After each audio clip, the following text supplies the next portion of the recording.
దేవుడు మన పక్షంగా ఎంతగానో కృప చూపించి 2 దినాన్ని సజీవ లెక్కలో నిలబెట్టినందుకు ముందుగా తిరిగి దేవునికి వందనాలు తెలియజేస్తూ ఉన్నా. ఈ సమయంలో మందిరంలోనికి చేరి వచ్చినటువంటి మీకును, గృహముల నుండి మాతో పాటు ఏకీభవిస్తూ ఈ ఆరాధనలో పాల్గొంటూ వాక్యాన్ని వింటున్నటువంటి మీకును, మన ప్రభువును రక్షకుడైన యేసుక్రీస్తు వారి శ్రేష్టమైన నామములో ప్రత్యేకమైనటువంటి శుభవందనాలు తెలియజేస్తూ పరిశుద్ధ తత్వ పండుగని మనం ఆచరిస్తాం. పరిశుద్ధుడు పరిశుద్ధుడు పరిశుద్ధుడు అని నిత్యము దూతలతో కొనియాడబడుచున్న నా యేసయ్యా, వందనం ప్రభు వందనం. ప్రభునందు ప్రియమైనటువంటి వాళ్ళారా, ఈ పరిశుద్ధ పండుగలో మనము ప్రాముఖ్యంగా త్రిత్వము అనేటువంటి పదాన్ని ఉపయోగిస్తున్నాం. ఈ త్రిత్వ పండుగలో దేవుడు మనకి తండ్రిగా, కుమారుడిగా, ఆదరణకర్త అంటే పరిశుద్ధాత్మగా, త్రియేక దేవుడిగా బయలుపరుచుకుంటున్నాడు అనేటువంటి సిద్ధాంతాన్ని బట్టి నేడు మనం ఈ యొక్క పండుగని చేసుకుంటూ ఉన్నాం. వాస్తవానికి త్రిత్వము అనేటువంటి పదం బైబిల్లో ఎక్కడ కూడా కనబడదు. త్రిత్వము అనేటువంటి పదాన్ని మనం మాత్రమే ప్రాచీన భాషను బట్టి ఉపయోగిస్తూ ఉన్నాం, కానీ బైబిల్లో ఎక్కడ చూసినప్పటికీ తండ్రి, కుమారుడు, పరిశుద్ధాత్మలు అనేటువంటి నామాన్ని మనం ధ్యానిస్తున్నాం. అయితే ఇక్కడ ఈ త్రిత్వం అనే పదంలో మనం చూస్తున్నట్లయితే పాత క్రొత్త నిబంధనలు దైవత్రిత్వాన్ని బోధిస్తూ ఉన్నాయి అనేటువంటి సంగతిని మనం గమనించాలి. అందుకే త్రిత్వమును కూర్చున్నటువంటి మాటలు లేఖనాల్లో మనం చూస్తూ ఉన్నట్లయితే ఆదికాండము 11వ అధ్యాయం 7వ వచన భాగంలో కనుక మనం చూస్తే అక్కడ ఏమనుంటుందంటే త్రిత్వమును సంబోధిస్తున్నారు. గనుక మనము దిగిపోయి అనేటువంటి పదం అక్కడ వాడబడింది. అంటే తండ్రి, కుమార, పరిశుద్ధాత్మలు సంయుక్తంగా దిగి వచ్చి అని అక్కడ మనం ఆలోచించాలి. గనుక మనం దిగిపోయి వారిలో ఒకరి మాట ఒకరికి తెలియకుండా అక్కడ వారి భాషను తారుమారు చేయడము రండి అని అనుకునేను అనేటువంటి మాటలు మనం చూస్తాం. మనము ఒకరికంటే ఎక్కువ, నేను ఒక్కరే. కానీ ఇక్కడ మనము అనేటువంటి దాంట్లో తండ్రి, కుమార, పరిశుద్ధాత్మని మనం చూస్తాం. అలాగే ఆదికాండం 18వ అధ్యాయం 1వ వచన భాగము 2వ వచన భాగాలు కనుక మనం చూస్తున్నట్లయితే అక్కడ వ్రాయబడుతున్నటువంటి మాటలు మనం చూస్తాం. మరియు మమ్రే దగ్గర ఉన్న సింధూర వనములో అబ్రహాము ఎండవేళ గుడారపు ద్వారము కూర్చుని ఉన్నప్పుడు యెహోవా అతనికి కనబడెను అనేటువంటి మాట రాయబడింది. కానీ అతడు మధ్యాహ్నపు వేళ ఎండకి తాళం లేక గుడార ద్వారం ముందు కూర్చుని ఆ సేవ తీస్తున్నటువంటి సమయంలో గొప్ప వెలుగు అక్కడ ప్రత్యక్షమైంది. ఎందుకంటే దేవుని చూసిన ఏ నరుడును బ్రతకనేరుడు. కానీ ఇక్కడ ఒక గొప్ప వెలుగుగా ప్రకాశమానంతో ప్రత్యక్షమానమైనప్పుడు అబ్రహాము తన కన్నులతో చూడలేక తన కన్నులకి అడ్డు పెట్టుకుని అక్కడ ప్రత్యక్షమైనది ఎవరు ఏమిటని తేరి చూసినప్పుడు ఎలా కనపరుచుకుంటున్నాడంటే 3 మనుష్యులుగా కనపరుచుకుంటూ ఉన్నాడు.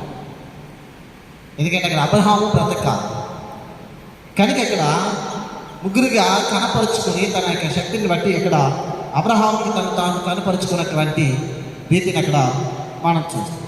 అది ఇక్కడ ఏమంటాడనంటే అదే రీతిగా కుమారుడు క్రీస్తు వారు మాట్లాడారు. ఏమంటున్నారు? రాహబు 17వ అధ్యాయం 5వ వచనంలో గడిచిన దినాల్లో మనం చదువు ఆయన రాయబెడుతున్నటువంటి మాట ఏంటంటే, తండ్రి, లోకం పుట్టకమును నీ అంత నాకు ఏ మహిమైండెనో ఆ మహిమతో నన్ను ఇప్పుడు నీ యొద్ద మహిమపరచుము. అందుకే యేసుక్రీస్తు వారు అంటారు, జగత్ పునాది వేయబడక మునిపే అనేటువంటి మాట. ఈ లోకంలో ఉన్నటువంటి సమస్తాన్ని సృష్టించక ముందే నేను నీతో కూడా ఉన్నవాడు అనేటువంటి మాటను ఇక్కడ తెలియజేస్తాను. 14-16 నేను తండ్రిని వేడుకుందును, మీ యొద్ద ఎల్లప్పుడూ ఉన్నట్టుకే ఆయన వేరొక ఆరాధకర్తను అనగా సత్యస్వరూపి ఆత్మను మీకు అనుగ్రహించును. అంటే తండ్రి చెంత కుమారుడు ఉన్నాడు, పరిశుద్ధాత్మను ఉన్నాడు. త్రిత్వమై, నిత్యత్వమై, ఏకత్వమై. అందుకే నీవును నేను ఏకమై ఉన్నలాగున అనేటువంటి మాట యేసుక్రీస్తు వారు ఉపయోగిస్తూ ఉన్నారు. ముగ్గురు దేవుళ్ళు కాదు కానీ తండ్రి, కుమార, పరిశుద్ధాత్మ, నిత్యత్వమై, ఏకత్వమే అనేటువంటి దేవుడు అనేటువంటి మాట. పూర్వం తన ఏర్పరచుకున్నటువంటి జనులకి తండ్రి అయిన దేవునిగా తను తాను ప్రత్యక్షపరుచుకున్నాడు. సర్వమానవాళి పాప విమోచన కార్యం జరిగించాలి. అది మానవుల వలన సాధ్యం కాదు. ఈ లోకంలో ఉన్నటువంటి మానవులందరూ కూడా ఎలా ఉన్నారంటే పాపము చేసి ఉన్నారు. వారిలో నీతిమంతుడు ఎవరు కూడా కానరానటువంటి సమయంలో ఒక నీతిమంతుని రక్తము ద్వారానే సర్వమానవాళి పాపానికి విమోచన కలుగుతుంది. కనుక ఆయన్ని కుమారుడిగా నరవతారిగా ఈ లోకానికి వచ్చి ఉన్నారు. అందుకే వాక్యము శరీరధారి కృపాసత్య సంపూర్ణ మన మధ్య నివసించుచుండెను అనేటువంటి పదాలని మనం జ్ఞాపకం చేస్తాం. యోహాను రాసినటువంటి ఆ స్వార్తలో ఆ మొదటి వచనం అంటాడు, ఆది యందు వాక్యము ఉండెను, వాక్యము దేవుని యందు ఉండెను, వాక్యము దేవుడై ఉండెను అనేటువంటి మాటలు మాట. ఆ దేవుడైనటువంటి వాక్యము ఉండే జ్ఞాన్ని మానవాళికి పాప విమోచన కలిగించడానికి ఎలా వచ్చిందంటే శరీరమును ధరించుకుని వాక్యము శరీరధారియే కృపాసత్య సంపూర్ణుడిగా మన మధ్య నివసించను అనేటువంటి మాటలను మనం చూస్తాం. కనుక ఇప్పుడు యేసునందు విశ్వాసం ఉంచిన వారందరూ మరలా సత్యములో నుండి తొలగిపోకూడదు. వారు నిత్య రాజ్యానికి వారసులుగా ఉండాలి అంటే ఈ లోకంలో అపవాది అనేటువంటి వాడు ఒకడు ఉన్నాడు. వాడు మానవులను మోసపుచ్చి తిరిగి మళ్ళా దేవునికి దూరం చేయడమే వారి యొక్క లక్ష్యం. కనుక ఈ సృష్టి అంతట్లో దేవుడు సమస్తాన్ని చేసినప్పుడు మంచిది మంచిది మంచిది మంచిది అని చెప్పుకుంటూ వచ్చాడు. కానీ నరుని సృజించిన తర్వాత నరుడు ఒంటరిగా ఉండట మంచిది కాదు. ఆలోచన. నరుని ఎలా సృజించాడంటే తన పోలికి చెప్పు తన రూపంలో సృజించినటువంటి సమయంలో ఆ మానవుని ఎడల దేవుని ప్రేమ అపారమైనది. తన పోలికి చెప్పుని సృజించాడు. తను ఎలాగో జీవించాలో మార్గాన్ని నిర్దేశించి ఉన్నాడు. ఎలాగో జీవిస్తూ తిరిగి మళ్ళా దేవునితో సహవాసం కలిగి ఉంటామో ఆయన తెలియపరిచాడు. ఆ మార్గాన్ని విడిచి వెళ్ళిపోయినటువంటి సమయం, మానవులందరూ తప్పుదోవలోనికి వెళ్ళిపోయినటువంటి సమయంలో మరలా వాళ్ళ ఎడల కరుణావాత్సల్యము గలవాడి కుమారుని అనుగ్రహించాడు. కుమారుడు విమోచన కార్యాలు జరిగించడానికి ఈ లోకానికి వచ్చి విమోచన కార్యాలు జరిగించి ఆరోహణంగా వెళ్ళిపోతున్నటువంటి సమయంలో కూడా మానవుల ఎడల ఆయన ఆలోచన, ఆయన ప్రేమ, ఆయన కృపను కనుక మనం జ్ఞాపకం చేసుకుంటే వీరు అనాథులుగా విడవబడకూడదు. కనుక వీరికి ఏం కావాలి ఉండాలి. అపవాది వచ్చి మోసగించబడకున్నట్లు వీరి చెంత ఒక కావాలి. ఆ కావాలి ఏంటంటే పరిశుద్ధాత్ముడు వీరితో ఎల్లప్పుడూ నిత్య సహవాసం కలిగి ఉండాలి. యోచించి తండ్రిగా, కుమారుడిగా, పరిశుద్ధాత్ముడిగా మనం కనపరుచుకున్నటువంటి రీతి చూస్తాం. అందుకే యెషయా గ్రంథం 5వ అధ్యాయంలో మనం చూస్తున్నట్లయితే సైన్యములకు అధిపతి పరిశుద్ధుడు పరిశుద్ధుడు పరిశుద్ధుడని నిత్యము గాన ప్రతిగానములు చేయించుండేను అనేటువంటి మాట. 3 మాటలు పలుకుతారు: పరిశుద్ధుడు పరిశుద్ధుడు పరిశుద్ధుడు. అందుకే వాక్యానికి ముందు మనం పాట పాడుతాం. అందులో ఏం రాయబడుతుంది? పరిశుద్ధ పరిశుద్ధ పరిశుద్ధ ప్రభువు అన్నాడు. తండ్రి, కుమారుడు, పరిశుద్ధాత్మని గణపరుస్తూ ఉన్నాం. మొదటి చరణంలో జనకుడు, పరిశుద్ధ జనకుడా అనేటువంటి పదాన్ని ఉపయోగిస్తాం. అంటే పరిశుద్ధుడైన తండ్రి అనేటువంటి పదాన్ని మనం ఉచ్చరిస్తాం. రెండవ చరణంలో పరిశుద్ధ తనయుడా అనేటువంటి మాట, అంటే పరిశుద్ధాత్మ ద్వారా జన్మించినటువంటి కుమారుడు అయినటువంటి దేవా. మూడవ చరణంలో పరిశుద్ధ మగునాత్మ అనేటువంటి పదాన్ని మనం ఉపయోగిస్తాం, అంటే పరిశుద్ధ ఆదరణకర్తను అక్కడ గణపరుస్తూ ఉన్నాము అనేటువంటి మాట. నాలుగవ చరణంలో జనక కుమారాత్మలను నేక దేవా, తండ్రి కుమారుడు పరిశుద్ధాత్మ త్రిత్వమైనటువంటి దేవుణ్ణి అక్కడ గణపరుచుతూ ఉన్నాము అనేటువంటి మాటల్ని నేటి దినాన్ని మనం జ్ఞాపకం చేసుకుంటాం. కనుక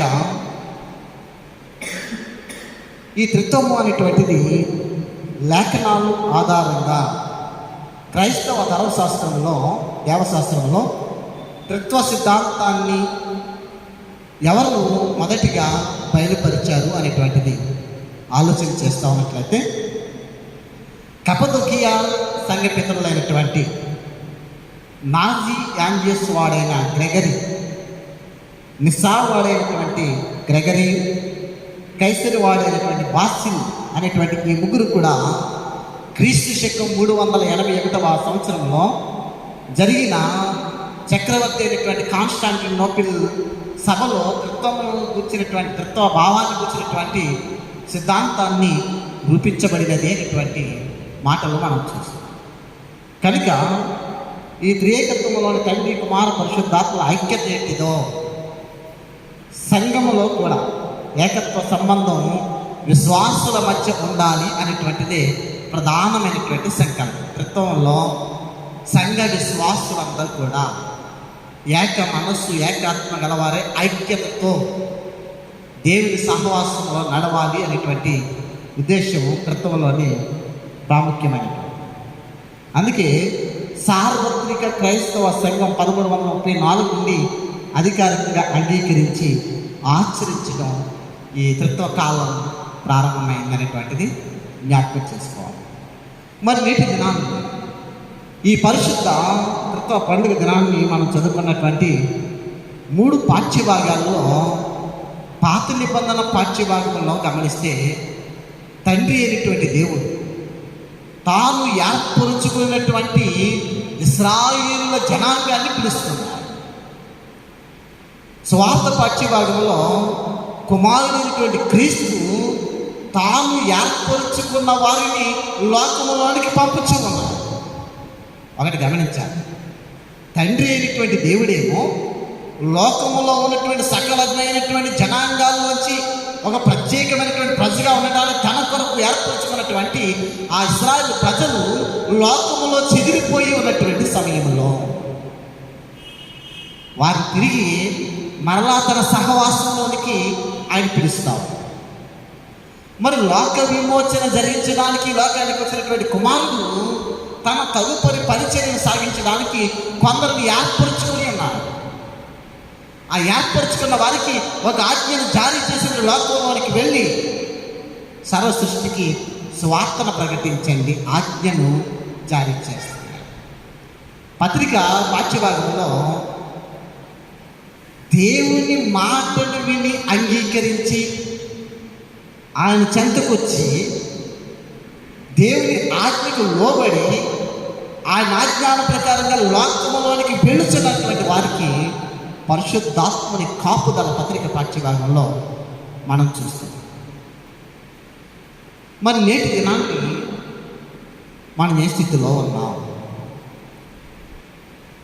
అతి భయానకమైనటువంటి దినాన్ని ప్రసంగి భక్తుడు అంటాడు, దుర్దినములు రాకముందే అంటే దేవుడి చేత సంపాదించుకున్నటువంటి జ్ఞానాన్ని బట్టి జ్ఞాని అయినటువంటి సొలొమోను ముందుగానే రాస్తున్నాడు. లోకం మీదకి దుర్దినాలు రాబోతూ ఉన్నాయి.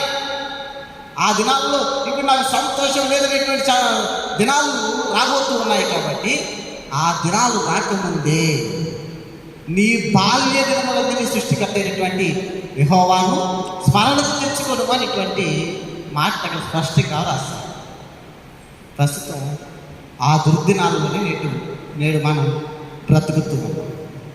చివరికి మందిరంలోనికి వచ్చి ఆయన నామాన్ని ఆరాధించలేనటువంటి అనేటువంటి దౌర్భాగ్య స్థితిలో మనం దేవుడు ముందుగానే సమస్తాన్ని రాయించి ఇచ్చాడు. అయ్యా ఒకానొక దినాన్ని బహు భయంకరమైనటువంటి దినాలు రాబోతూ ఉన్నాయి. ఆ దినములలో నుంచి మీరు తప్పించబడాలి అంటే కనుక నీ బాల్య దినముల నుండియే.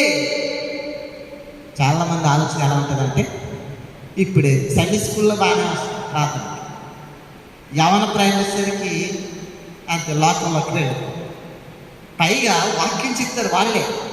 ఏమంటారు? యవనస్తులు తప్పక తొట్టిల్లుదురని రాయబడి ఉన్నది కదండి అనేటువంటి వాక్యాన్ని ఎత్తి చెప్పి అదొక సాక్ష్యంగా చేసుకుని నేను తొట్టిల్లిపోయామని అనుకున్నాను. కానీ అదే వాక్యం ఏం చెప్తానంటే, యవన కాలమున కాడి మోయట నరునికి మేలు అని చెప్తా ఉంటే ఆ వాక్యాన్ని విడిచిపెట్టేశాడు. యవనస్తులు తప్పక తొట్టిల్లుదని రాయబడి ఉంది కదండి, అలాగే వెళ్ళిపోయాడు. ఈ లోకంలో నీవు అనుభవించవలసినంత అనుభవించేసి 60వ సంవత్సరం వచ్చేసరికి అప్పుడు దేవుడు గుర్తొస్తాడు. అప్పుడు నీ వల్ల ప్రయోజనం ఏంటి? నీలో 3 దశలు ఉన్నాయి. తండ్రి కుమార పురుషోత్తాత్మ అన్న రీతిగానే మానవుల్లో 3 దశలు, బాల్య దశ, యవన దశ, వృద్ధాప్యం అనేటువంటి 3 దశలు ఉంటే బాల్య దశలో బాగానే ఉంది. సండే స్కూల్కి వచ్చావు, ప్రవచనాలు నేర్చుకున్నావు, ఆజ్ఞలు నేర్చుకున్నావు, అన్నీ బాగానే ఉంది.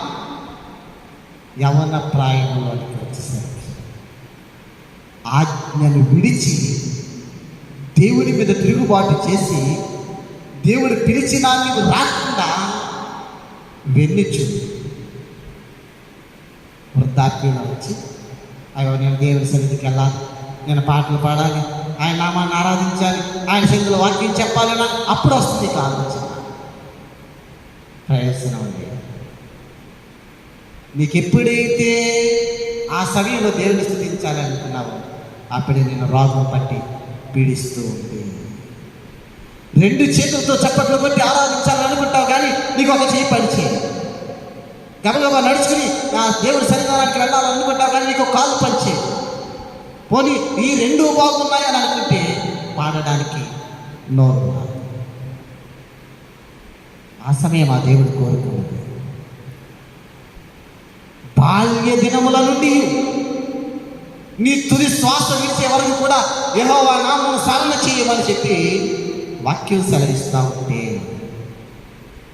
వాక్యాన్ని విడిచి తిరుగులాడుచున్నటువంటి జనాంగాన్ని ప్రభు పిలుస్తూ ఉన్నాడు. నేటి దిన పాత నిబంధన వాక్యభాగంలో యేసు 18వ అధ్యాయంలోని 30వ వచన భాగంలో మనం చూస్తూ ఉంటే అక్కడ పాపపు ఊబిలో పడిపోయినటువంటి దేంట్లోనండి పాపము అనేటువంటి ఊబిలో చిక్కుకొని నలుదిశలకి చెదరగొట్టబడి బానిసత్వాన్ని, దాసత్వాన్ని అనుభవిస్తూ వేదనకరమైనటువంటి స్థితిలో ఉన్నటువంటి సమయంలో దేవుడు వారిని పిలుస్తూ ఉన్నాడు. పిలుస్తున్నటువంటి సమయంలో ఎలా రావాలి అనేటువంటి మాటలు తెలియజేస్తూ ఉంటాడు. ఇక్కడ పశ్చాత్తాపంతో రావాలి అని పిలుస్తున్నాడు. ఆలోచించండి, దేవాన్ని పిలిచావు కదా మేము వచ్చేస్తామంటే సరిపోదు. వచ్చేటువంటి సమయంలో ఎలా రావాలి అని అంటున్నాడంటే పశ్చాత్తాపంతో రావాలి. పశ్చాత్తాప స్థితిలో వస్తేనే మీకు విమోచన. ఒకరి చెప్తున్నాడా అంటే కాదు. ఇశ్రాయేలు 12 గోత్రములలో పుట్టినటువంటి ప్రతి వ్యక్తి కూడా పశ్చాత్తాప పడాలని దేవుడు గట్టిగా హృదయాన్ని కదిలించేట్టుగా ఈ మాటలను తెలియజేస్తున్నారు. అందుకే ప్రార్థన పెట్టిన రాలేదు కొంతమంది. వెళదామని అనుకుంటా, రెడీ అయిపోతారు, ఇంకా పెట్టట్లేదు ఏంటి అని అంటారు. ఈ లోపల అనౌన్స్మెంట్ వినబడగానే పక్కన ఇప్పుడే కదా ప్రకటించేస్తారు వెళ్ళొచ్చింది అని. కానీ పురుషోత్తమ చౌదరి గారు అంటాడు, ఉన్న పట్టున వచ్చు చున్నాను నీ పాద సన్నిధికో రక్షక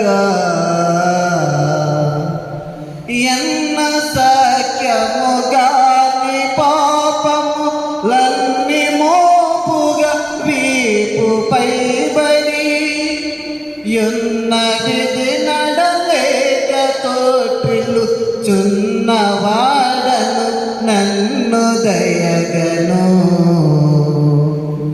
ఉన్న పాటున వాచు చున్నాను నీ పాద సన్నిధికో రక్షక. ఈ పల్లవిలో భావం ఏంటంటే, ప్రభువా నీ పిలిచావు కానీ నీ పిలిచినప్పుడు నీ సన్నిధికి నేను ఉన్న ఫలాన్ని బయలుదేరాను, కానీ నా పైన ఎన్న శక్యము కానీ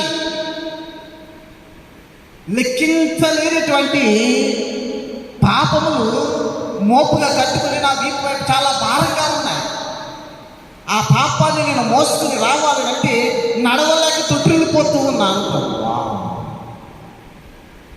మన పాపాలు ఎలా ఉన్నాయి అంటే, మనం మోయే శక్యము కానంతగా మన పాపాలు ఉన్నాయి. అందుకే తొట్టిల్లిపోతూ ఉన్నాను మీ సన్నిధిలోకి రావటానికి. నన్ను దయగను, నన్ను కాపాడు, నన్ను క్షమించు. పేతురు అన్నాడు కదా, ప్రభా నేను కూడా నీటి మీద నడుచుకుంటా వస్తాను, నాకు పర్మిషన్ అన్నాడు. రమ్మన్నాడు. అన్ని మొదటి అడుగు సంతోషంతో వేశాడు, విజయంగా ఉంది. రెండో అడుగు కూడా అదే సంతోషంతో వేశాడు, బాగుంది. మూడో అడుగుకి లోకం వైపు చూస్తున్నాడు. సముద్రము లోకముతో పోల్చబడు. ఆ సముద్రములో ఆ అలల తాటికి, ఆ గాలి శబ్దానికి ఎప్పుడైతే చూచి భయపడుతూ ఉన్నాడో మునిగిపోతూ ఉన్నాడు. అప్పుడు అన్నాడు, ప్రభువా ప్రభువా నేను మునిగిపోతా ఉన్నా, నన్ను కాపాడుము. ఎందుకు? మొదటి అడుగులో దేవుని వైపే కదా చూసావు, రెండో అడుగులో కూడా దేవుని వైపే కదా చూచావు. మరి మూడో అడుగు వేసే సమయానికి ఎందుకు సముద్రం వైపు చూస్తున్నావు? ఎందుకు ఈ లోకం వైపు నువ్వు చూచి ఆ పతనావస్థలోనికి వెళ్ళిపోతూ ఉన్నావు? ఆ పతనావస్థలో నీ పాపములు ఎలా ఉన్నాయనంటే, నీవు కూడా మోయలేనంత పాపం కలిగి ఉన్నావు.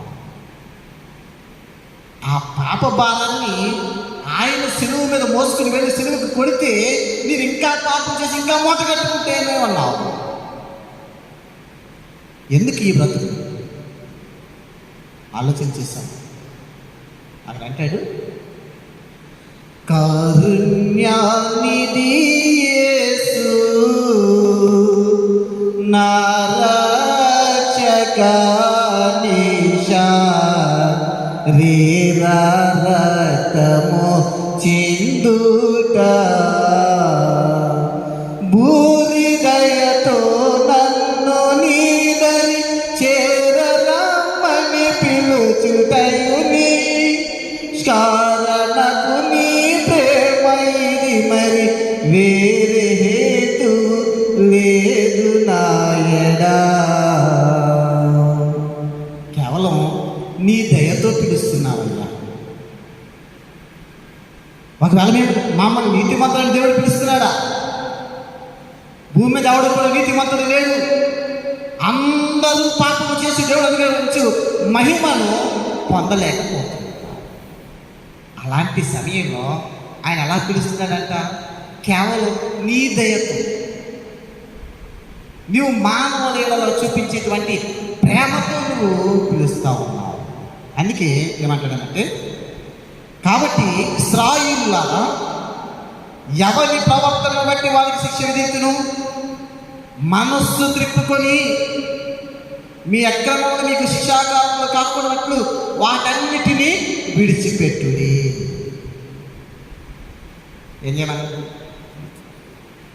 ఒకటి, మనస్సు త్రిప్పుకోవాలి. రెండవది, విడిచిపెట్టాలి. ప్రభావాన్ని పిలిచారు కదా వచ్చేసానంటే, స్నేహితుడా పెళ్లి వస్త్రం లేక నీ ఇక్కడికి ఎలాగునా నువ్వు వచ్చింది.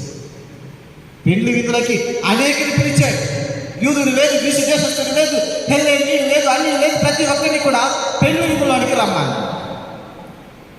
పెళ్లి సాల నిండిపోయింది. ఎంతమంది వచ్చారు రాజుగారు చూడడానికి వచ్చేసరికి ఒక్కడు మాత్రం కనపడుతున్నాడు. ఎలా ఉన్నాడు? అతనికి పెళ్లి వస్త్రము లేదు, మారు మనసు అనుభవం లేదు, రక్షణ వస్త్రము లేదు. తన పాపపు స్థితిలోనే వచ్చి ఉన్నారు. పాపాలను విడిచిపెట్టి, పాపాలను కడుక్కొని, పాపాలను ప్రభు సన్నిధిని ఒప్పుకోకుండా వచ్చి సభలో కూర్చుంటే వీరిని వెలుపటి చీకటిలోనికి త్రోసివి. అక్కడ ఏడుపును, పండ్లు కొరుకుతాయి, వేదనే కలుగు. ఆ బాధ నుంచి తప్పించాలని పిలిస్తే నువ్వు మరలా ఆ బాధకి వెళ్తానంటే ఇంకా నేను చేయండి. గొప్ప మరణం ఉంది, అది చాలా వేదనకరమైనటువంటిది, బాధకరమైనటువంటిది. నువ్వు ఏడుస్తూ ఉంటావు, నువ్వు పండ్లు కొరుకుతూ ఉంటావు, నిత్యము వేదనే. అయ్యా మాట్లాడు, నెమ్మదిగా మాట్లాడు. నిత్యము అక్కడ అగ్ని ఆరదు, పురుగు చావు. ఆ మరణం నుంచి నేను తప్పిస్తాను రండి అని పిలుస్తుంటే వీళ్ళు రానళ్ళకు పోతాం. అందుకే అంటాడు మనం చదువుకున్నటువంటి లేఖన భాగం ప్రకారము వీళ్ళు ఏ స్థితిలో ఉన్నారు ఇశ్రాయేలు ప్రజలు. ఇర్మియా అని పిలుస్తున్నాడు. ఇర్మియా, నువ్వు పెందలకడ లేచి ఎక్కడికి వెళ్ళమంటున్నాడు? యెరూషలేము పురవీధుల్లో అటు ఇటు పరిగెత్తించు, రాజమార్గాల్లోనికి వెళ్ళు, అటు ఇటు పరిగెత్తించుడు అంటాడు.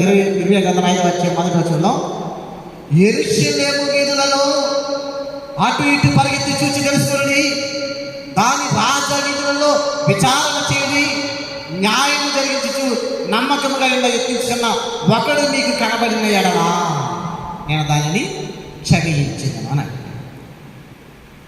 ఎంతమందికి కావాలంటున్నాడు? ఒక్కడు మీకు కనబడిన ఎడల.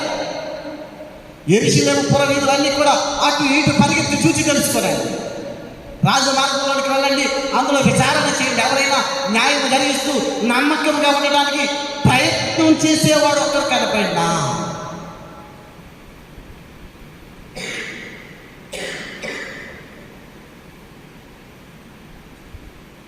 నేను దాన్ని క్షమించేది అనేటువంటి మాటని దేవుడు తెలియజేస్తాను. వాళ్ళు ఎలా ఉన్నారు? 5వ అధ్యాయం 6వ వచనంలో వారు తిరుగుబాటు చేసి బహుగా విశ్వాసఘాతకులైన కనుక అరణ్యములో నుండి వచ్చిన సింహము వారిని చీల్చివేయను అనేటువంటి మాటలు చూస్తాం. ఒకడు కూడా నీతిని న్యాయాన్ని అనుసరించి నడిచేటువంటి పరిస్థితి. కానీ మీరందరూ కూడా దేనికి అప్పగించబడుతున్నారు అంటే మరణమునకు అప్పగించబడతా ఉన్నారు. ఆ మరణానికి అప్పగించబడినటువంటి సమయంలో దేవుడు నీకు ఒక సమయాన్ని ఇస్తున్నాడు. ఆయన పిలుస్తున్నాడు, రండి అని చెప్పి పిలిచినప్పుడు నీవు రాగలిగితే.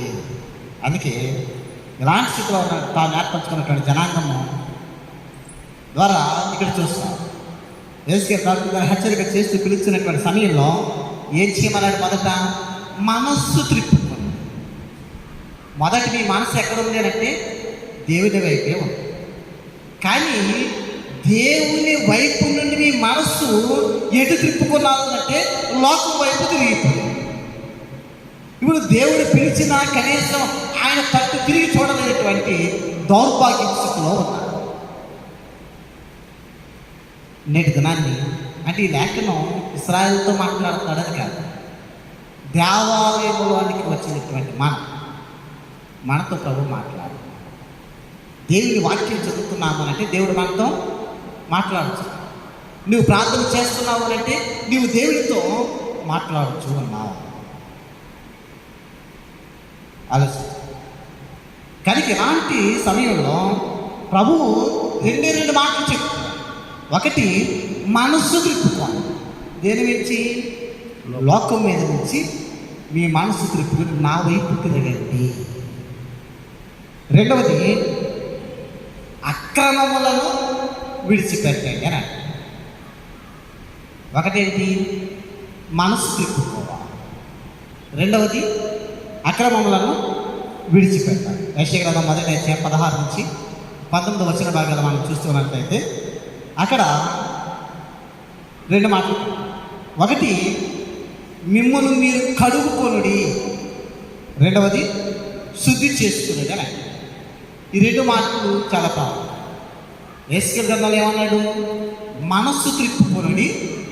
రెండవది, అక్రమములను విడిచిపెట్టాను. యెషయా ఏమన్నాడు? మిమ్మల్ని కడుగుకొని శుద్ధి చేసుకోండి. అంటే మనస్సు త్రిప్పుకోవాలి, మారు మనస్సు అనుభవంలోనికి రావాలి. రెండవది, మిమ్మల్ని కడుక్కొనడి. దేన్ని కడుక్కోవాలి అంటే ఆ మొదటి అధ్యాయం 15వ వచనంలో మీ చేతులు రక్తముతో నిండి ఉన్నాయి కనుక మీ చేతులను కడుక్కోండి. మన చేతులు ఎలా ఉన్నాయంటే రక్తాపరాధముల చేత నిండిపోయి ఉన్నాయి. మన చేతులను ఆయన మనం చూస్తున్నప్పుడు, ఆయన మనల్ని చూస్తూ ఉంటే మన చేతుల నుండి రక్తదారులు కారుతూ ఉన్నాయి. కాబట్టి మీ చేతులను కడుక్కోండి. రెండోది ఏమంటాడు? శుద్ధి చేసుకునండి. దేన్ని శుద్ధి చేసుకోవాలి? హృదయమును శుద్ధి చేసుకోవాలి. అంటే మారు మనస్సు అనుభవంలోనికి వచ్చినప్పుడు, నేను పాపిని, నేను దేవునికి విరోధంగా పాపం చేస్తున్నాను అనేటువంటి సంగతిని నీవు ఎప్పుడైతే జ్ఞాపకం చేసుకుంటున్నావో ఆ పాపాన్ని విడిచిపెట్టాలి, పాపాన్ని కడుక్కోవాలి, నీ మనసును శుద్ధి చేసుకోవాలి అంటే నీవు బాప్తిస్మ అనుభవంలోనికి రావాలి. బాప్తిస్మ అంటే కాళ్ళలో మునిగేసి వాళ్ళంతా కడుక్కోవటం కాదు, హృదయాన్ని శుద్ధీకరించుకో. మన పాపాలను కడుక్కొని, పాపాలను కడుక్కుంటూ మన బాప్తిస్మ తీసుకుంటూ ఉన్నాం అనేటువంటి మాట. కనుక యేసుగ్రంథం 18వ అధ్యాయం 31లోనే మరొక మాట అంటాడు, మీరు జరిగించిన అక్రమ క్రియలన్నిటినీ విడిచిపెట్టుడి అని అంటాడు. మరి ఎలాంటి క్రియలు జరిగించారు ప్రభు? ఇక్కడ అయ్యాళ్ళారా మీరు ఏమేమి చేశారో అన్నీ మీకు తెలుసు. పుట్టినది మొదలుకొని ఇప్పుడు నేను పిలిచేంత వరకు కూడా మీరు జరిగించిన అక్రమ క్రియలన్నింటినీ కూడా మీరు విడిచిపెట్టండి అని అంటారు. కనుక ఏ విడిచిపెట్టమంటాడు ఇక్కడ? వీళ్ళు ఎలాంటి కార్యాలు చేస్తున్నారంటే యెషయా 17వ వచనంలో చూస్తే, ఇతరులకి మేలు చేయటం మానేసి కీడు తలపెడతాం. అది అక్కడ ఏమంటాడంటే కీడు చేయటం మాని మేలు చేయడం అని అంటాడు. అంటే వీళ్ళు మేలుకు మేలైన కార్యాలు చేయడానికి బదులు ఏం చేస్తున్నారంటే తోటి మానవులకి వీళ్ళు కీడును తలపెట్టేటువంటి స్థితిలో ఉన్నారు. రెండవది, అన్యాయ తీర్పులను తీరుస్తూ ఉన్నారు. మూడవది, తండ్రి లేని పిల్లలను బాధిస్తూ ఉన్నారు. విధవరాళ్ళ పక్షంగా వ్యాజ్యం ఆడవలసింది పోయి వారి పక్షంగా అన్యాయమైనటువంటి తీర్పుల్ని తీరుస్తూ ఉన్నారు.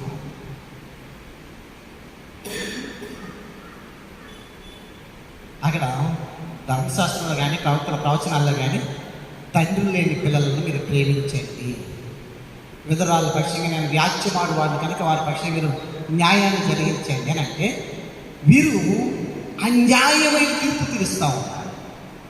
మానవునికి కీడు తలపెడతా ఉన్నారు కానీ మేలైన కార్యాన్ని వీరు జరిగించట్లేదు. కనుక ఇలాంటి దుష్క్రియలను కలిగి ఉన్నారు.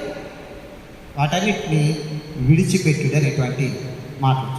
18:30లో నూతన హృదయమును నూతన బుద్ధిని తెచ్చుకోండి. ఎంతవరకు నీవు కలిగి ఉన్నటువంటి స్వభావం విడిచిపెట్టాలి.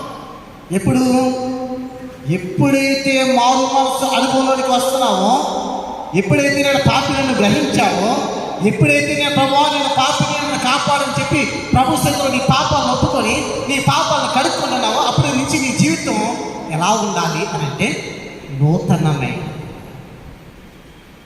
కాగా ఎవరైనా క్రీస్తునందున్న ఎడల వాడు నూతన సృష్టి అంటున్న వాక్యం. కనుక నువ్వు మారు మనసు అనుభవంలోనికి వచ్చావు. నువ్వు పాత్రను గ్రహించినప్పుడు నీకేం కావాలి అంటే నూతన హృదయము నూతన బుద్ధిని తెచ్చుకోవాలి. అది కావాలి అని అంటే ఎక్కడికి రావాలి? యెషయా 1:18 వచ్చి మాట్లాడు, రండి మన వివాదము తీర్చుకుందాము, మన పాపములు మీ పాపములు రక్తము వలె ఎర్రనివైనను అవి హిమము వలె తెల్లబడును, కెంపు వలె ఎర్రనివైనను అవి గొర్రె బొచ్చు వలె తెల్లని వగును. ఎప్పుడు తెల్లగా మార్చబడుతున్నాయి? ఎప్పుడు నీ రక్తం కడగబడుతుంది, నీ పాపము ఆ రక్తం కడగబడుతుంది అని అంటే కనుక నీవు ప్రభు సన్నిధికి వచ్చినప్పుడు రండి అని ఆయన పిలుస్తున్నాడు. పిలిచినప్పుడు ఆయన పిలుపుని అంగీకరించి నీవు పశ్చాత్తాపంతో మారు మనసు అనుభవంతో నీ అక్రమ క్రియలను విడిచిపెట్టి నీవు వచ్చినప్పుడు ఏమంటాడంటే మన వివాదం మానవుడికి దేవుడికి మధ్య ఒక వివాదం ఏర్పడింది. ఏమిటి ఆ వివాదం అంటే మానవుడు దేవుడి మాటను అంగీకరించక దేవుని ఆజ్ఞను లక్ష్య పెట్టక పాపము చేసి ఉన్నాడు. ఆ పాపమే మనకి వివాదంగా మారిపోయింది. దేవుని సముఖం నుంచి మనం త్రోసివేస్తాం. కనుక ఇప్పుడు నువ్వు వస్తే మన వివాదం తీసేస్తాం.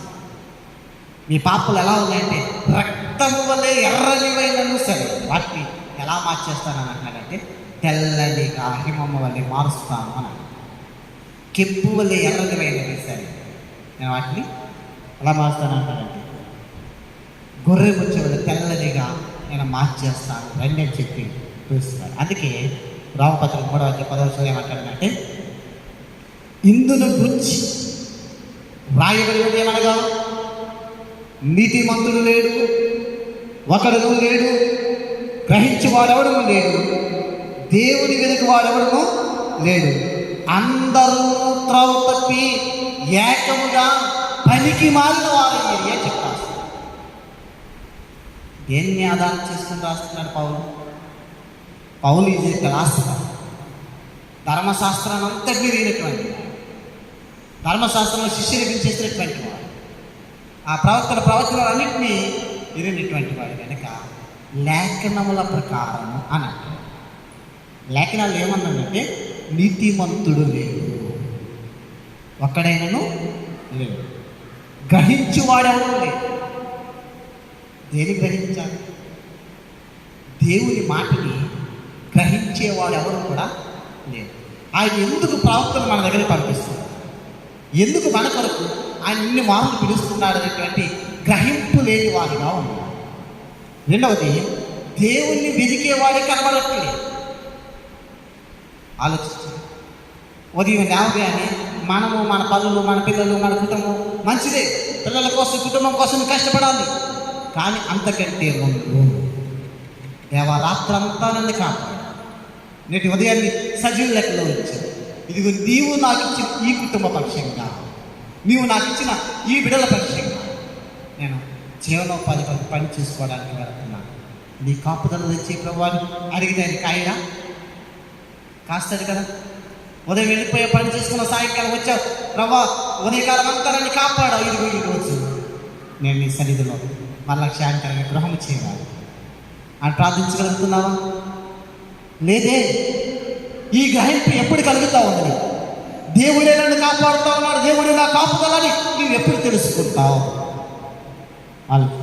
అందుకే రామపత్రిక 3:23 అంటాడు, ఏ భేదము లేదు, అందరూ పాపము చేసి దేవుడు అనుగ్రహించే మహిమను పొందలేకపోవచ్చు ఉన్నారు అనేటువంటి మాట. అందరూ అక్కడికి రాయడం నీళ్ళండి, అందరూ అనేటువంటి మాటని మనం చూస్తాం. అందుకే 20 గ్రంథంలో ప్రభు అంటాడు 3:12-14 చూస్తే, నీవు వెళ్ళి ఉత్తర దిక్కున ఈ మాటలు ప్రకటింపుము, ద్రోహి ఇశ్రాయేలు తిరుగుము, ఇదే యెహోవా వాక్కు, మీ మీద నా కోపం పడనీయను, నేను కృపగలవాడని గమనించాను. దేవుడు ఎలాంటి వాడు అంటే కృపగలవాడను కనుక నేను ఎల్లప్పుడూ కోపించేవాడను కాను. నీ దేవుడైన యెహోవా మీద తిరుగుబాటు చేయించున్నావు. నీవు అటు ఇటు పోయి చేసినటువంటి పాపదోషములంతటినీ కూడా నీవు ఒప్పుకొనము. ఏ ఒప్పుకోమంటున్నాను?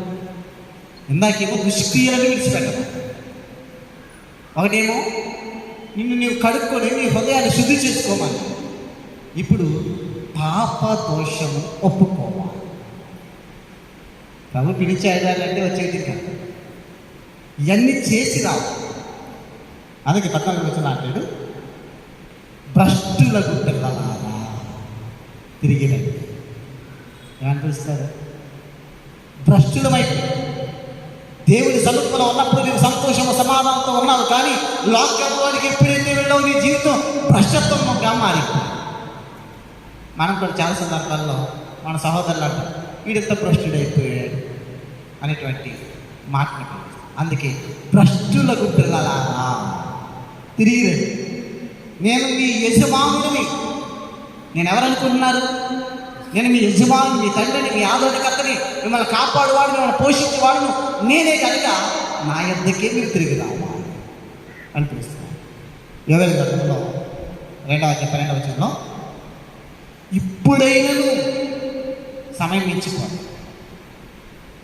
ఇంకా సమయం ముందు వెళదామని అనుకున్నావేమో, ముందు నీ స్థితి ఇంకా భయానకరంగా మారిపోతుంది. కాబట్టి ఆ భయానకమైన పరిస్థితుల్లోనికి వెళ్ళక ముందే ఇప్పుడైనను మీరు ఉపవాసం ఉండి కన్నీరు విడిచుచు దుఃఖించచ్చు మనపూర్వకంగా తిరిగి నా యొద్దకి రావాలి.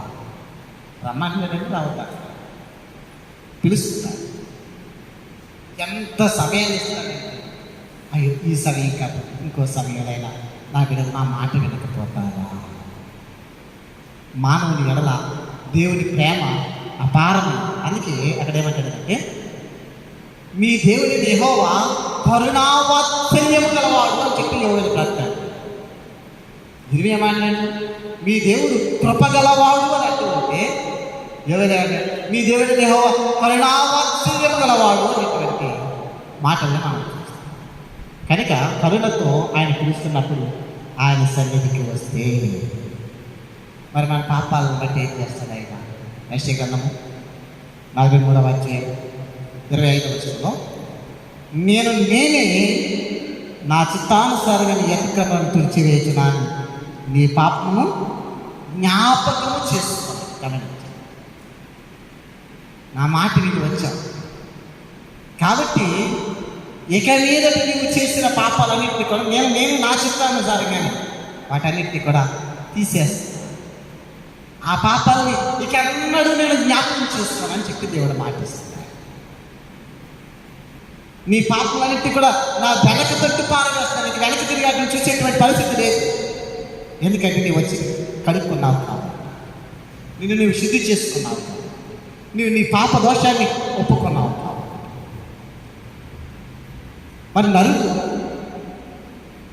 బాల్యం నుండి కూడా అతని హృదయం ఎలాంటి చెడ్డది. మన హృదయం అన్నిటికంటే మోసకరమైనది, బహుభయంకరమైనటువంటి వ్యాధికరం. అలాంటి స్థితిలోంచి నరుని ఆయన కాపాడి సంరక్షించి మన పాపాలన్నింటినీ క్షమించి ఆయన ఆయనకి జ్ఞాపకం చేసుకోరు. ఏకంగా నీవు నూతన హృదయం కలిగి నూతన బుద్ధి కలిగి జీవించు అని అంటా ఉంటాను. మరి మానవుడమైనటువంటి మనకేంటి బాధ? పుట్టిన మొదలుకొని నీవు పాపిగానే పుట్టావు. పుట్టిన తర్వాత అనేకమైనటువంటి పాపాలు చేస్తావు. ఆ పాపాలన్నింటినీ, జన్మ పాపం కర్మ పాపం రెండింటిని ఆయన తీసివేస్తే నువ్వు మారు అనుభవంలోకి వచ్చి నువ్వు సేవ చేసుకుంటున్నావు, నువ్వు ప్రార్థన చేస్తున్నావు, నువ్వు ఆ పాటలు పాడుతున్నావు, వాక్యాన్ని ఉపయోగిస్తున్నావు, అనేక సందర్భాల్లో అనేక ఆత్మను రక్షించగలుగుతూనే ఉన్నావు. కానీ మనం ఏం చేస్తున్నాం? దేవుడేమో నీ పాపాన్ని జ్ఞాపకం చేసుకున్నాయా అంటే, నీవు ఇది వరకు ఎలా జీవించావు కదా, ఎత్తిపడవటానికి దిగేవాడు. దేవుడికి ఏమైనా అధికారం ఇచ్చాడా? ఒక పాపిని పాపి అని సంబోధించొద్దని వాక్యం చెప్తాడు. మానవుడు పాపి కనుక తోటి మానవుని పాపి అనడానికి వీరు ఆ అధికారము, ఆ హక్కు ఎవరికి ఉందంటే దేవునికి మాత్రమే ఉంది. అందుకే నీ సహోదరుని చూచి నువ్వు వ్యర్థుడా అని సంబోధిస్తే నువ్వు పాపం చేసినట్లే. అంటే దేవుడిని వీళ్ళు అడుగుతారు, ప్రభా మరి ఎంతకాలం బట్టి మేము మా సహోదరుని క్షమించాలి అని అడుగుతుంటే ఎంతకాలం క్షమించమన్నారు? మనం చెప్పాలి. సంఘ పెద్దలు అంటే అంత తెలిసిన వారు. మా సంఘ పెద్ద గారు అన్నారు, రాజారావు, మేము ఏదైనా చెప్పారు, మాకు వాక్యం చెప్పేస్తాం. మేము చెప్పేదండి ఆయన మాకు ఎదురు వాక్యం చెప్తారు. అంటే అక్కడ ఏమనుంది? 70 సార్లు క్షమించమనందా? 70 ఏండ్ల మార్ల మట్టికి అంటే నరుని ఆయుష్కాలం 70 సంవత్సరాలు. అతడు బ్రతుకున్నంత వరకు కూడా నీవు అతని పక్షం ఏం చేయాలంటే క్షమాపణ గుణాన్ని కలిగి ఉండాలి. అతడు నీ ఎడల ఎన్ని మార్లు పాపం చేయని నీ క్షమించు, తర్వాత నేను చూసుకుంటాను అతని సంగతి. నీవు మాత్రం ఎలా ఉండాలి? క్షమించేవాడిగా. పాస్టర్ ఇలాంటి వాడంట కదా, ఆలోచించు. పాస్టర్ ఇలాంటి వాడంట, సిఆర్ ఇలాంటి వాడు, సాయిబాబు ఇలాంటి వాడు, ఇలాగా ఎవరు చెప్పమన్నాడు? మన గతాన్ని ఎత్తడానికి వేరే మానవుడికి చాయిస్ లేదు. దేవుడే మానవుడి యొక్క పాపాలను తన వెనక తట్టు పారవేసి ఆ పాపాలను క్షమిస్తే నిన్ను గుచ్చి గుచ్చి చెప్పమన్నాడా? ప్రతి మనిషి పాపి ఒకప్పుడు. ఇప్పుడు యేసుక్రీస్తుని అంగీకరించి అతని విశ్వాసంలో బలపడి ముందుకు సాగిపోతుంటే ఆ విశ్వాసంలో ముందుకు వెళ్ళడానికి నీవు సహాయం చేయవలసింది పోల్చి ఏమంటాడు అక్కడ? నువ్వు సహాయం చేయట్లేదు అతను విశ్వాసం అడగటానికి, విశ్వాసం వచ్చి పక్కకి లాగటానికి. ఒకప్పుడు నీ బ్రతికిది పాపాలు లెక్కిస్తున్నాడు మానవుడు. మార్టిన్ లూథర్ గారు ఎలాగునా ఈ యొక్క విశ్వాసంలో ముందుకు సాగిపోవాలని చెప్పి ఆ విశ్వాస ప్రమాణాలు రాస్తున్నాడు, ఆజ్ఞలు రాస్తున్నాడు, దేవుని ఎలా ఆరాధించాలో రాస్తా ఉంటే అపవాది లోపల ప్రవేశించాడు. మార్టిన్ లూథర్ గారు తన యొక్క మందిరంలో కూర్చుని తెల్లని వస్త్రాలు ధరించాడు. అక్కడ ఉన్న పరిసర ప్రాంతాలన్నింటినీ కూడా తెల్లని రంగుతో నింపి తన దగ్గర ఉన్నటువంటి శిష్యులు కూడా తెల్లని వస్త్రాలు ధరింపజేసి ఎవరు కూడా లోపలికి రావాలి అని అంటే పర్మిషన్ లేకుండా పంపించొద్దు అని అన్నాడు. అలాంటి సమయంలో అపవాది ఏం చేశాడు తెలుసు? తెల్లని వస్త్రములు ధరించుకున్నవాడే ఆ గేటు దగ్గర ఉన్న కావాలి పడతాడు. మార్టిన్ లూథర్ గారు ఆయన రమ్మని కావాలి పడతాడు అని చెప్పి లోపలికి ప్రవేశించాడు. లోపలికి వచ్చేది మార్టిన్ లూథర్ గారు ప్రార్థన చేస్తున్నాడు. దేవాన్ని ఎలా ఆరాధించాల కార్యాలన్నీ రాస్తా ఉంటే మార్టిన్ లూథర్ కూడా రాస్తున్నాడు తెల్లని గోడ మీద. నువ్వు పుట్టింది మొదలుకొని ఇప్పటి వరకు ఏమేమి పాపాలు చేసావో రాస్తా ఉంటే చూస్తున్నాడు మార్టిన్ లూథర్. ఇన్ని పాపాలు చేసి నీవు ఆ పాపాలకు వ్యతిరేకంగా పోరాడేది, నీవు ఆ దేవుని ఎలా ఆరాధించాలో చెప్పేది అని చెప్పేసి అపవాదిని వాదన చేస్తుంటే మరొక హస్తం వచ్చి వాటన్నిటిని ఎర్రని రక్తముతో కొట్టివేయగా అప్పుడు మార్టిన్ లూథర్ తన ఎద్దనటువంటి శరాబుని తీసుకుని అపవాది మీదకి విసిరి కొట్టాడు. ఇలా నా ఎద్దరు మీరు తొలగిపోము అని. మరి నువ్వెందుకు కొట్టట్లేదు? రైట్, ఒకప్పుడు మనందరం పాపులమే, ఒకప్పుడు మనందరం పాపం చేసిన వారిని. ఇప్పుడు మారు మనసు అనుభవంలోనికి వచ్చావు. మారు మనసులో బతుకుతా ఉంటే నువ్వు గతంలో ఇలాంటి దాన్ని ఎందుకు పడుస్తున్నావు? ఆలోచించి మన మాట ద్వారా తీర్పులోకి రాబోతున్నాం. అతడు పాపిగా ఉంటే అతడి కొరకు ప్రార్థించి అతడి రక్షణ కొరకు నీ చేతనైనంత బట్టి నువ్వు సహాయం చేయి. ఒకవేళ తప్పుదాన్ని వెళ్తా ఉంటే అయ్యా ఇది మంచిది కాదు చెప్పాలి, వాక్యం చెప్పమని, మానక గద్దించి బుద్ధి చెప్పమని. అలాగే ఉన్నటువంటి స్థితిలో మానవులు ఎలా దేవుని కృపా కరుణ వాత్సల్యాలు అధికంగా ఉన్నటువంటి సమయం తన కుమారుని లోకానికి పంపించి సర్వ మానవాళి పాపాన్ని తీసివేసి ఆయన ఆరోహణమే వెళ్ళిచ్చినటువంటి సమయంలో తన శిష్యుడికి ఆజ్ఞాపిస్తున్నాడు. ఏమని?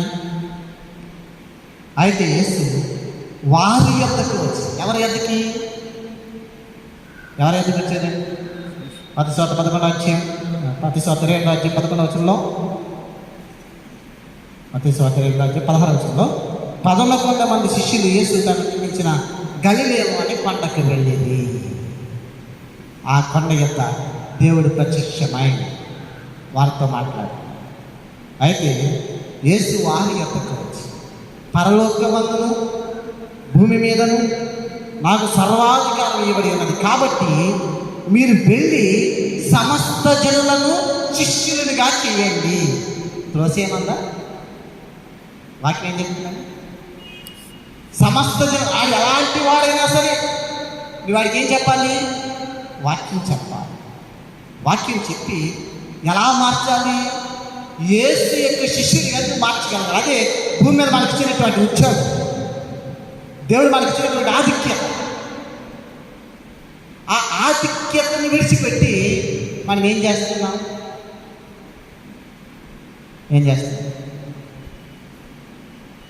యేసుక్రీస్తు వారు అందరితో సహవాసం కలిగి, నేను పరిశుద్ధంగా ఆయన వేరుపరచుకున్నాను, అందరితో సహవాసం కలిగి పాపులతో సైతం సాంగత్యం చేసి వారి మధ్య కూర్చున్నాడు, వారి మధ్య భోజనం చేసిన వారిని స్వస్థపరిచిన వారిని సన్మార్గంలోకి నడిపించాడు. సేవకులమైన మనం కూడా అందరితో కలిసి ఉండాలి, వేరుగా ఉండాలి, అందరితో కలిసి ఉండాలి, అందరి దగ్గరికి వెళ్ళాలి, యేసుని గురించి చెప్పాలి. ఇలా చెప్తున్నటువంటి సమయంలో దాన్ని చులకనగా తీసుకుంటే, మనల్ని చులకనగా తీసుకుంటే దేవుడు చూస్తాడు. అందుకే మీరు ఎవరి ఇంటి దగ్గరికన్నా వెళ్ళినప్పుడు వారు మిమ్మల్ని చేర్చుకోలేదు అనుకో, అక్కడ మీ పాదతులు దులిపేసి వచ్చి నేను చూసుకుంటాను తర్వాత అలా. అందరినీ ప్రేమించాలి, అందరి దగ్గరికి వెళ్ళాలి, అందరితో కలుపుకోలుగా ఉండి మన వారికి దేవుడి కూర్చున్న మాటలు చెప్పాలి. అలా చెప్తున్నటువంటి సమయంలో మనతో బాగున్నాడు కదా అని మర్యాద తప్పితే బాగు. మర్యాద ఇవ్వాలి, ఇచ్చుకోవాలి. నేను ఎవరినైనా సరే అయ్యగారు అనేటువంటి పదాన్ని సంబోధిస్తాను. అది సమీపతి కావచ్చు, సిఆర్ గారు కావచ్చు, విశ్వాసం కావచ్చు, ఎవరైనా సరే అయ్యగారు అనే పదం. ఎందుకంటే మనం మర్యాద ఇవ్వాలి, వాళ్ళ దగ్గర తీసుకోవాలి. వీళ్ళు మనం ఇచ్చే జీతం దగ్గర వెళ్తున్నారు, మనం చెప్పినట్టు వినాలి అని అనుకుంటే ఆ లెక్క ప్రభు చూసుకుంటారు. ఏకవచనాలు ఉపయోగించి అమర్యాదగా మాట్లాడాలి. రెండు ఏమన్నాడు ఇక్కడ, వారిని సమస్త జనులను శిష్యులుగా చేయాలి, వెళ్ళండి అని. ముందు ఏర్పరుచుకున్నటువంటి జనాంగమేమో లోకమంతా చెదిరిపోయారు, వారిని రెండేళ్ళు పిలిచాడు. ఇప్పుడు ఆ మానవాళి కొరకు రక్తాన్ని దారిపోసినటువంటి కుమారుడైనటువంటి క్రీస్తు ఏమన్నాడు అంటే, తాను ఏర్పరుచుకున్నటువంటి 11 మంది శిష్యులు 12 మందితో కలిసి మీరేమన్నారు, మీరు సర్వ సృష్టికి వెళ్ళండి, లోకంలోనికి వెళ్ళి ఏం చేయమంటున్నాడు, స్వార్థను ప్రకటించండి. మన ప్రజల గారు ఏ ప్రాంతం, ఏజెన్సీ ప్రాంతం, ఏజెన్సీలకి లంబసింగ్ అనేటువంటి ప్రాంతానికి వెళ్ళి అక్కడ ఆ యొక్క కోయ భాష ఎడారుల్లో అడవుల్లో నివసించే వారికి ఎందుకు దేవుడు వెళ్ళమన్నాడు. వెళ్ళి వారిని ఏం చేయమన్నాడు, నా శిష్యులుగా చేయండి. వెళ్ళేటువంటి సమయంలో కొందరు అంగీకరిస్తారు, కొందరు తోసి వేస్తారు, కొందరు మన హేళన చేస్తారు, కొందరు మాత్రం మన మీద దుర్భాషలు ఆడతారు. అయినా సరే మీరు వెళ్ళండి అని వారికి ఏం చేయమన్నాడు, తండ్రి యొక్కై కుమారుని యొక్కై పరిశుద్ధాత్మ యొక్క నామంలో బాప్తిస్మమియ్యండి. ఒక సహవాసం వాళ్ళ దగ్గర పెద్ద సింబల్లో గ్రంథ ఎగురుతూ వాళ్ళ ఆ బ్యానర్ సత్యస్వార్త అనేటువంటి వార్త. వాళ్ళు ఏమంటారు, తండ్రి యొక్క కుమారుని యొక్క పరిశుద్ధాత్మ నామంలో బాప్తిసం తప్పు అని. మరి ఏ నామంలో ఇవ్వాలంటే యేసుక్రీస్తు నామంలోనే బాప్తిసం ఇవ్వాలి అని అంటారు. ఎలా తప్పు అని అడిగారు. మరి యేసుక్రీస్తు వారి స్వయంగా తన శిష్యుడికి ఏమని ఆజ్ఞాపించారు, తండ్రి యొక్క కుమారునికి పరిశుద్ధాత్మ నామంలో మీరు బాప్తిసం ఇవ్వండి అని అన్నారు కదా. అంటే యేసుక్రీస్తు వారు చెప్పిందానంటే అప్పటికి నామం బయలుపరచబడలేదు అని అంటారు. ఏ నామం బయలుపరచబడలేదు, యేసుక్రీస్తు నామం అంటే బయలుపరచబడలేదు. ఆయన పుట్టక ముందే ఇదిగో గర్భవతి కుమారునికి అతనికి మానవులకు పేరు పెట్టుదు అనేటువంటి పేరు బయలుపరచబడితే మరి దగ్గరికి వచ్చి నిన్ను పుట్టపోషి పరిశుద్ధుడు సర్వోత్తర శక్తి నుండి కప్పుకుంటుంది కనుక అతను పుట్టగానే అతనికి ఏమని పేరు పెట్టమంది, యేసు అని నామకరణం చేయాలి. మరి నామం ఆయన పుట్టక ముందే బయలుపరచబడకపోతే ఇక్కడ ఇప్పుడు నామం వచ్చిందంటారండి. తప్పుడు వాదనని నమ్మకం. వాక్యములో ఏముంది, యేసుక్రీస్తు వారి తండ్రి యొక్క కుమారునికి పరిశుద్ధాత్మలో బాప్తిసం అన్నప్పుడు అదే నా కరెక్ట్. పేతురు చెప్పాడు యేసుక్రీస్తు నామములో బాప్తిసం, ఆ తప్పని మనం అనుకోలేదు. ఆలోచన చేయాలి. మన వివాదాలు పెట్టి ఈ లోకంలో రకరకాల పాకుల్లో మనం వెళ్ళిపోతాం. ఇక్కడ కూడా మనం చూస్తాం, మీరు సర్వ సృష్టికి వెళ్ళి స్వార్థను ప్రకటించండి అని అన్నారు. అంటే పంపబడిన వారము. సేవకులు ఎవరు? పంపబడిన ఒక ప్రాంతానికి వెళ్ళి స్వార్థన చేయాలి. మనకి సువార్తికులుగా, ఉపదేశకులుగా, కాపర్లుగా, ప్రవక్తలుగా, అపోస్తలుగా దేవుని వాక్యం మనం ఏర్పాటు చేసుకున్నటువంటి సమయంలో ఈ ప్యారిస్కి ఒక పాస్టర్గా నేను పంపబడినప్పుడు సంఘం కొరకు నేను ప్రార్థించాలి, ప్రయాసపడాలి, సంఘాన్ని సంఘ విశ్వాసులు కొరకు ప్రార్థించాలి, విశ్వాసులు కూడా నా పక్షంగా సహకరించాలి. మరి సేవకుల పక్షంగా ఎందుకు నిర్లక్ష్య ద్వారా సంఘపక్షం మనం ఉన్నప్పుడు ఇక్కడ సంఘాన్ని కాస్తున్నప్పుడు యాజకుల యొక్కకు వచ్చి ఎందుకు ప్రార్థన చేయించుకోరు? సేవకులు పిలుచుకోవాలి. ఎంతమంది సేవకులు ప్రేమించారు. మొదటిగా స్థానికంగా ఉన్నటువంటి పాస్టర్ గారు, సిఆర్ గారు సేవకులతో కలిసి మీ కుటుంబంలో మేము ప్రార్థించున్నాం, ఆశీర్వాదం ఆలోచించాలి. మనం ఏదైనా కుడికిని పెట్టుకున్నప్పుడు స్థానిక పాస్టర్ గారు, సిఆర్ గారు సేవకులు పిలుచుకుని మీరు అప్పుడు ఎంత పెద్ద సేవకులైనా పిలుచుకోండి, తప్పలేదు, వారికి ప్రాధాన్యత ఇస్తాం. కానీ సంఘంలో ఉన్నటువంటి పాస్టర్ గారు, సిఆర్ గారు నిర్లక్షించి మీ మీద ఆధారపడి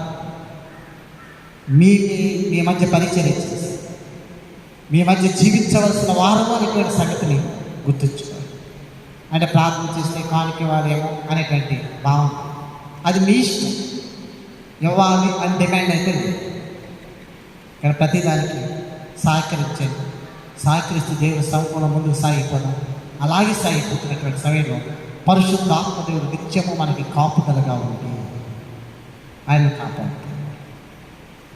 సంఘము కొరకు, కుటుంబాల కొరకు, గ్రామం కొరకు, సేవ ప్రజల కొరకు, ప్యారిస్ కొరకు సేవకులు ప్రార్థించారు. సంఘ పురోగతి కొరకు పెద్దలు ప్రయాసపడారు.